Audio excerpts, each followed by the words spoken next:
Oh, hello again. I see you're back for another one of these Box-R-Cyz Melodeon videos. Well, I assume you're back.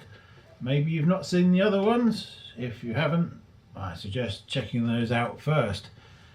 So, yes, this one I've called the long one, which wasn't a very imaginative name. And to be honest, I wasn't even sure if I was going to include this video at all. The reason for that is that it's very simple. It's just about doing a 2-octave scale along one row of the keyboard. And that's something I've talked about before in a previous video.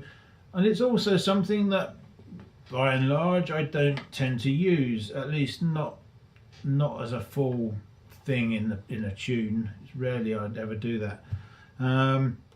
However, by going through this, it does teach some fingering, but also this is very much a base for a future video which is coming, which kind of assumes you can already do this.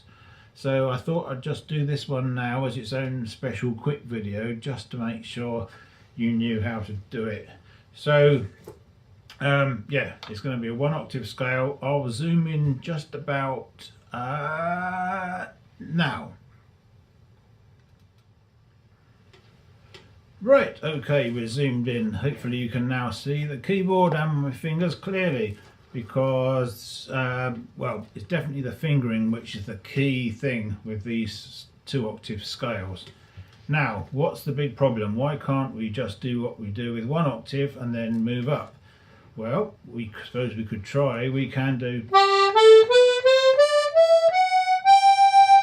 but when we get to that point, we have our little finger on that G, and the next note is going to be the A, which is on the next button along up here. And what finger do you use for that?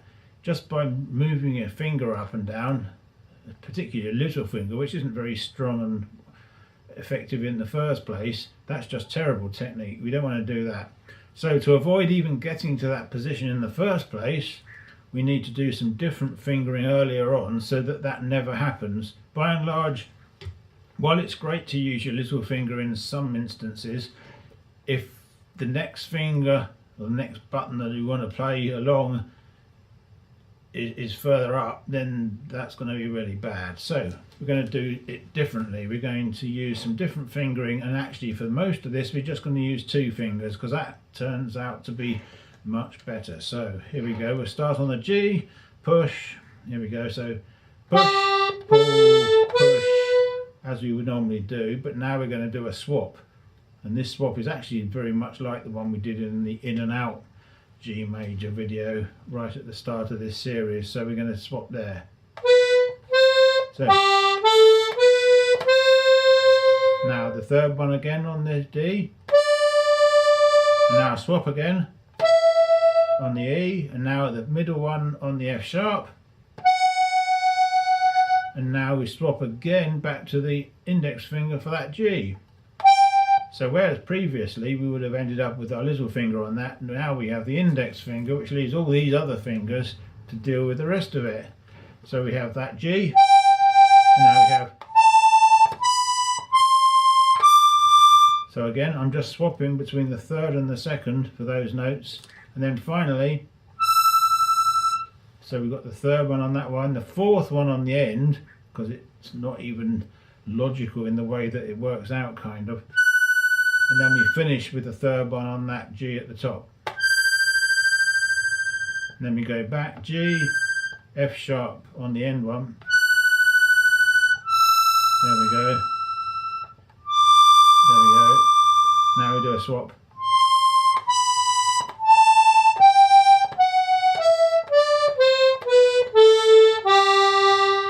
So that's it. We've gone up and down, and there's no awkward jumps. Everything all just flows from one finger to another very nicely. So when you get used to it, you should, in theory, be able to go up and down very comfortably.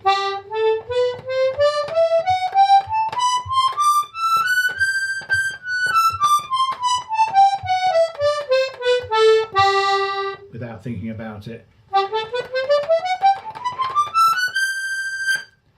And then of course if you want to do D major the same way, is exactly the same fingering, everything's the same, you just start out on the outside row instead.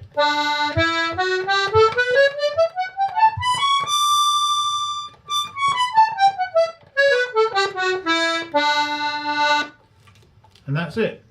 There's your 2-octave scale along one row with sensible fingering.